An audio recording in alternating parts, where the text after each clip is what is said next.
Hey, good afternoon, guys. So we just want to touch base and let you know what we have learned so far selling on Whatnot collectively between both of our channels. We're over 100,000 items or 100,000 transactions basically since August of last year.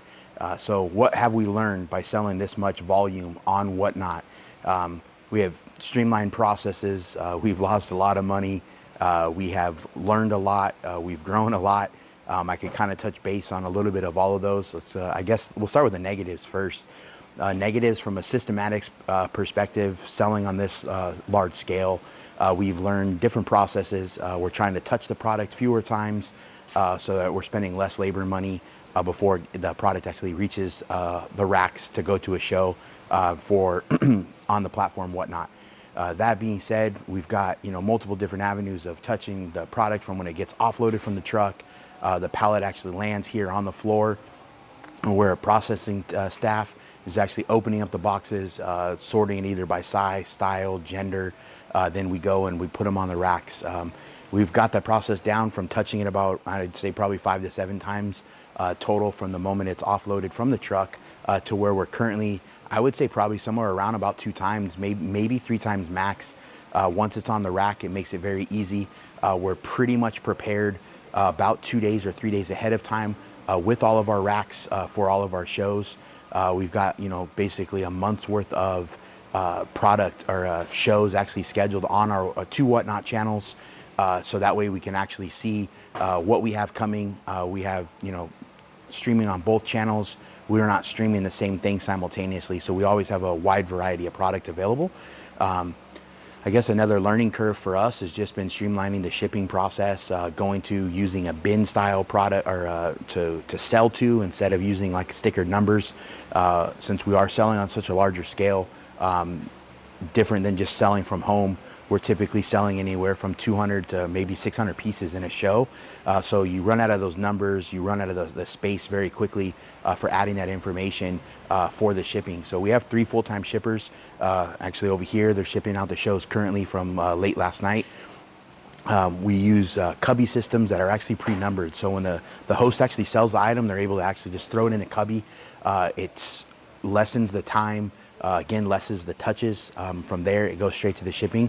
From there, we've streamlined the process as far as how we're pulling the items for the shipping. We've got multiple Rolo printers that we use to print all of our shipping labels. Where we were just using 1, now we've got 3 in-house. So we've always got multiple backups to alleviate any headaches.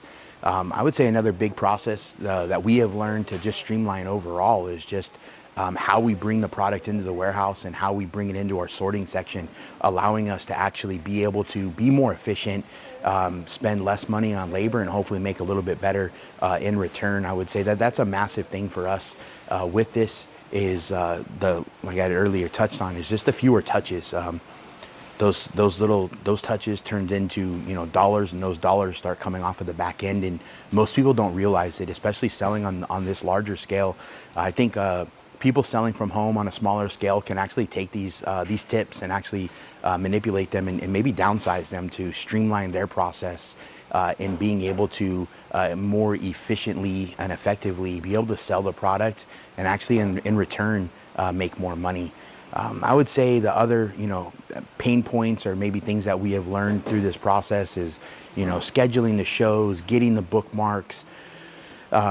Rather than having 1 or 2 shows, we typically have about a month out scheduled, which allows us to actually, get more bookmarks. If we have bigger shows or shows that we want to highlight, we can start promoting those shows a week or 2 weeks in advance and, create the excitement and the hype around those shows.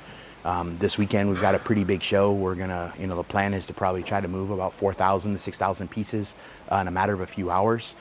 So being able to simplify these things, no matter what scale that you're working on, selling on Whatnot or any other platforms, taking these tidbits and you can literally just take them and just downsize them and minimize them.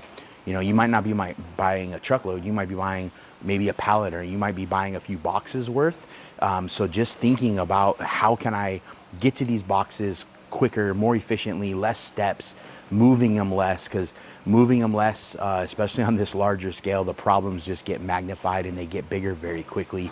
From a selling perspective, over 100,000 transactions between both of our channels in under a year, I think is a pretty good feat that we've accomplished. We're looking to, probably do 3 times that or maybe 4 times that just in this next year alone with how we've scaled and where we're going with having more staff and being able to stream. I think right now we're streaming typically on an average day, we're somewhere between about 16 hours and 24 hours of total stream time between both channels. So we're able to essentially have like a bigger blanket covering a different, wider variety of products. So we could be selling purses on one show and shoes on another, or we could be selling women's outerwear on one show and shoes on another or something. So we always have just a diversified product. And I think that's another thing that kind of just falls into place with what we have learned with selling Whatnot is trying to stay away from the same things, especially the same things that other sellers are selling. I notice, people could go from room to room to room and see the same dress or the same stylish shoe being sold on multiple channels. For us, we're really trying to take a step back from maybe buying as large a product or as large a quantities and actually downsizing and buying more specific tailored show or product for more specific shows, which again is something that no matter what scale you're selling on Whatnot, whether it's from a bedroom in an apartment or from a storage unit or even in a small warehouse, I think doing these and taking these tips will help. Overall, again, 100,000 items or 100,000 transactions. I can't say 100,000 items because it's been significantly more. We've done shows that had 500 to 1,000 transactions, but we actually moved 4 pieces to 8 pieces per transaction, which you can do the math is very easily getting well over 6,000, 7,000 items in a show. We don't do that on an average show. We're working towards maybe doing those types of shows once or twice a month. But these analytics don't actually tackle or actually cover all of the shows that we've done, the multiple items or the bundles or the things like that. So I think overall from a growth perspective, things that people can take away from what we have learned so far and watching some of the other larger sellers. And I think for us as a business, we have learned from just watching from some of the smaller sellers and seeing, what they do, because they maybe have a little bit less space or they have a little bit less product availability where we can buy on a larger scale. They're able to make things simple. And we've kind of, taken that acronym, the KISS, keep it simple, stupid. And just, we're really trying to make it to where it works for us. We're not going outside of our swim lanes. I would prefer from a buying standpoint or a buying strategy that we're not buying the same product as everyone else, because on the platform, Whatnot, everybody's got the opportunity to go in a room and then jump out within seconds to go to another room. So we're going to continue to rely heavily with our hosts that they're entertaining, they're personable, they're engaging. They want to, talk to the chat and, laugh and joke about what they did on the weekend. At the same time as selling something that's different than everybody else, which I think will help, in turn, help not only our margins and our growth from a sales perspective, but also from a customer base. You can see with all the product that we have currently in the warehouse, it's purses. I think we took in like over 4,000 purses. We took in like 20,000 pairs of shoes about 2 weeks ago that we've done some other videos on. So we're always trying to just work on bringing in different products with wider variety of SKUs. We're actually going to start dabbling into the men's section as well, bringing in some men's size. And we're working on a couple other big deals with some plus size women's clothing. So that's what we have to look forward to here in the next, I would say 6 months to 8 months. The next 3 months for us, 2 months basically, is going to be a heavy growth focus on getting better, simplifying these processes, and just streamlining things a little bit more as we go into the holiday year for the fourth quarter.